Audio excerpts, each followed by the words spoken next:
The Galactic Council chamber buzzed with the usual cacophony of translated voices, each species contributing their melodious clicks, chirps, or resonant hums to the debate. For 8 standard hours, they had deliberated on the Krektar problem, a rogue faction that had been terrorizing the Outer Rim colonies with hit-and-run attacks, disrupting trade routes and destabilizing 3 entire sectors. Freya stood at the back of the observation deck, arms crossed, her jaw tightening with each passing minute. Her dark hair was pulled back in a practical ponytail, and her Earth Defense Force uniform looked almost primitive compared to the shimmering energy fields and bioluminescent garments worn by the other delegates. Beside her, Rowan leaned against the crystalline wall, idly tossing a small metal sphere from hand to hand, a nervous habit he'd developed during their years together in the fleet. "They're still arguing about diplomatic channels," Rowan muttered, his voice barely audible over the Council's discourse. "The Krektar just vaporized the mining colony on Epsilon 7 yesterday. 3,000 civilians." Freya's knuckles whitened as her fists clenched. "I know." The Zelnari ambassador, a floating jellyfish-like creature encased in a containment suit, was mid-speech. "We must consider the ramifications of military action. The Krektar, while aggressive, are a sovereign entity. Unilateral strikes could set a dangerous precedent." "They've killed tens of thousands," interrupted the Throck delegate, their rocky carapace glowing orange with frustration. "How many more discussions do we need?" "Protocols exist for a reason," countered the Viridian representative, their 3 eyes blinking in sequence.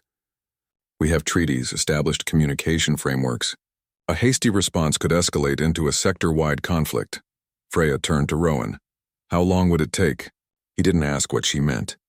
They'd worked together long enough that he understood perfectly. His eyes flicked to his datapad, fingers dancing across the holographic interface. 3 minutes, maybe less. Their main battle station orbits the dark side of Krek Prime. It's heavily shielded, but the power core has a thermal exhaust port. Standard design flaw. 1 precision strike and the whole thing goes critical. Defenses? Automated turrets, fighter squadrons, the usual. Nothing we haven't dealt with before. He paused. "But Freya, we don't have council authorization. This would be—" "Screw it." Freya pushed off from the wall and started walking toward the exit. "Hold my beer," Rowan blinked. "You're not drinking beer." "It's an expression, Rowan. Keep up." She tapped her comm unit. "Freya to Hangar Bay. Prep the Valkyrie. Full combat loadout. We launch in 5. The council chamber's debate continued unabated as the 2 humans slipped out. No one noticed their departure.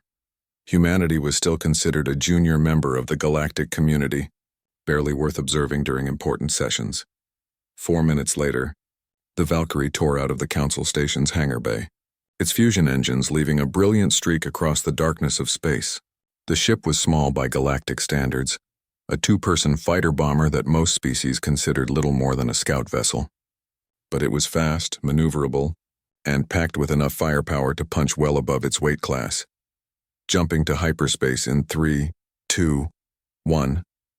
Rowan's hands moved with practiced precision across the navigation controls.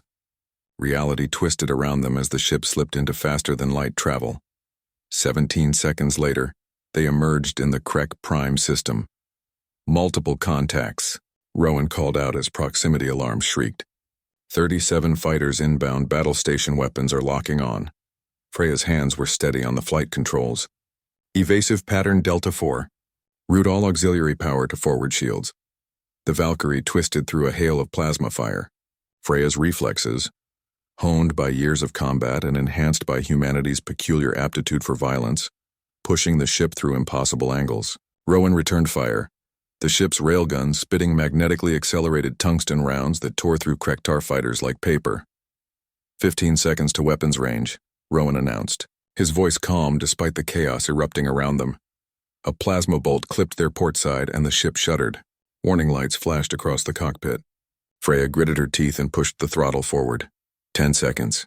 Fighters breaking off, they know what we're doing. Too late. Freya's eyes locked onto the battle station's thermal port, a small, seemingly insignificant weakness in an otherwise impregnable fortress.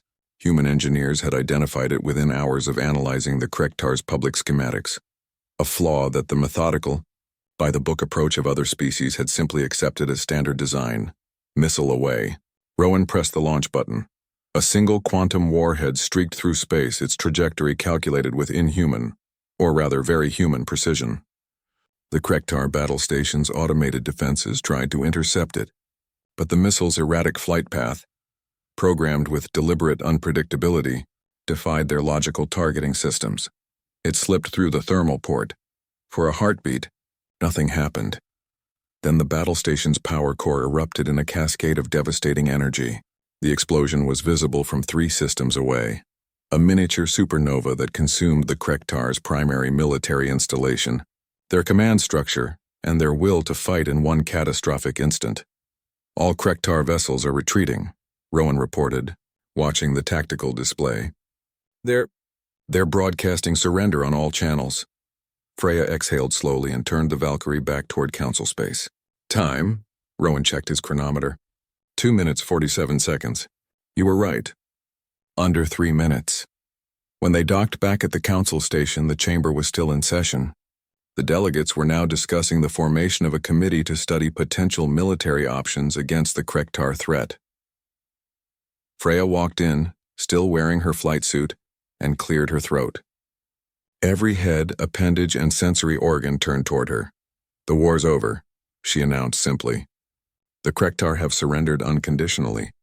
Their battle station has been destroyed. You can stop arguing now. The Zelnari ambassador's containment suit flickered with confused colors. When? We were just discussing, yeah, well, Freya shrugged. Sometimes you just gotta get things done. Rowan stepped up beside her, that same metal sphere still in his hand. For the record, it took 2 minutes and 47 seconds. The council chamber erupted into chaos, some species expressing outrage at the breach of protocol, others demanding to know how 2 humans in a single small craft had accomplished what entire fleets had failed to do. But amid the cacophony, a few of the older delegates simply nodded, understanding dawning in their ancient eyes. Humanity hadn't joined the galactic community because they were the strongest, or the smartest, or the most advanced. They'd been invited because sometimes when everyone else was busy following the rules, someone needed to just get the job done. Freya caught Rowan's eye and smiled. Remind me to actually grab a beer when we're done with the debriefing. He grinned back. Will do, Commander. The humans turned and walked out, leaving the council to figure out the paperwork. The end.